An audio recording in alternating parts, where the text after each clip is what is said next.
Built in 1967, this 380,000 square foot manufacturing facility was originally constructed for the Hayes-Dana Corporation in response to their acquisition of smaller companies, which led to diversifying product offerings and them dominating the auto parts market.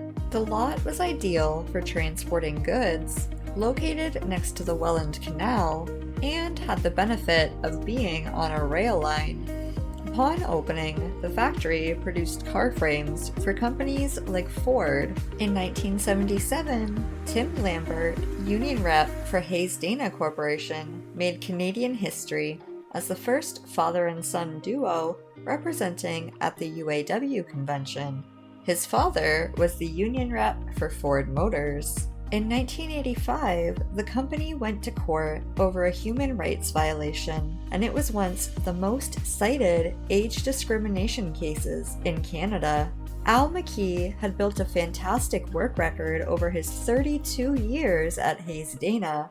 He was even elected union representative for the facility. However, this wasn't enough to protect him from discrimination, as when he turned 57, he was suddenly forced to retire, seemingly due to his age.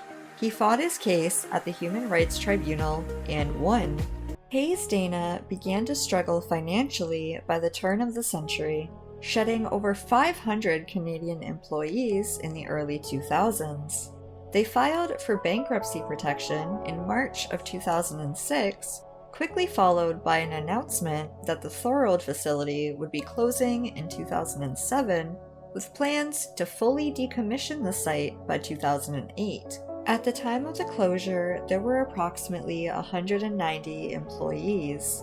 The factory would sit vacant and on the real estate market for several years until early 2012, when Chinese company Shanghai Taisheng Wind Power Equipment purchased the property for an undisclosed amount and invested a reported $25 million into converting the plant to produce wind turbines. Acting as a subsidiary, TSP Canada Towers was registered in October of 2011. The company announced their first order of 58 wind turbines in the fall of 2012. Hiring their first round of local workers in 2013, problems arose almost immediately, both inside and outside the facility.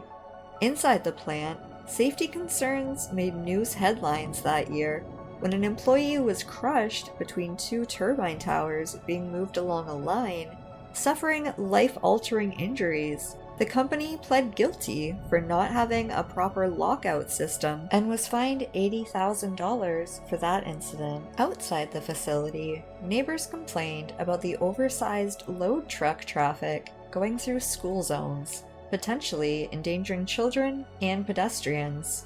Papers located within the facility show safety incident reports leading up to April of 2016, when another employee suffered life-altering injuries after being pinned by a 1-ton metal ring that fell while being unloaded from its storage location.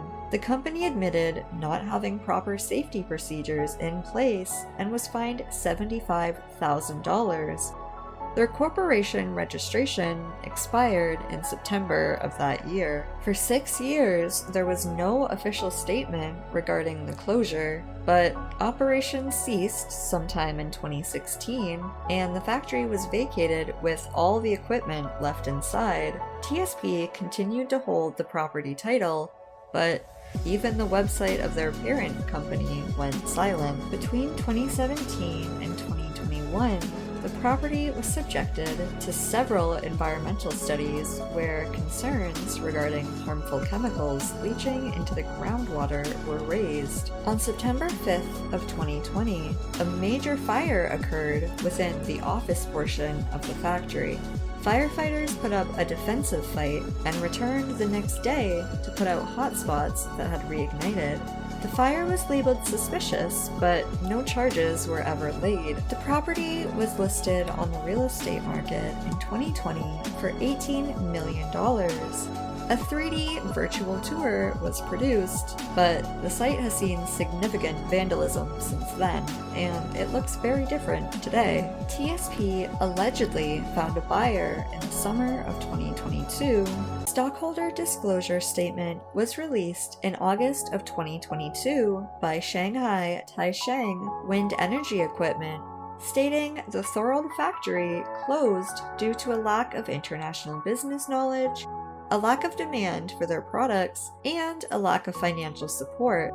They claim the closure was meant to be temporary, but now with the pandemic, the company can no longer manage the financial expense of maintaining their Canadian assets, thus prompting the sale. They expect to sell the site for no less than $14.5 million.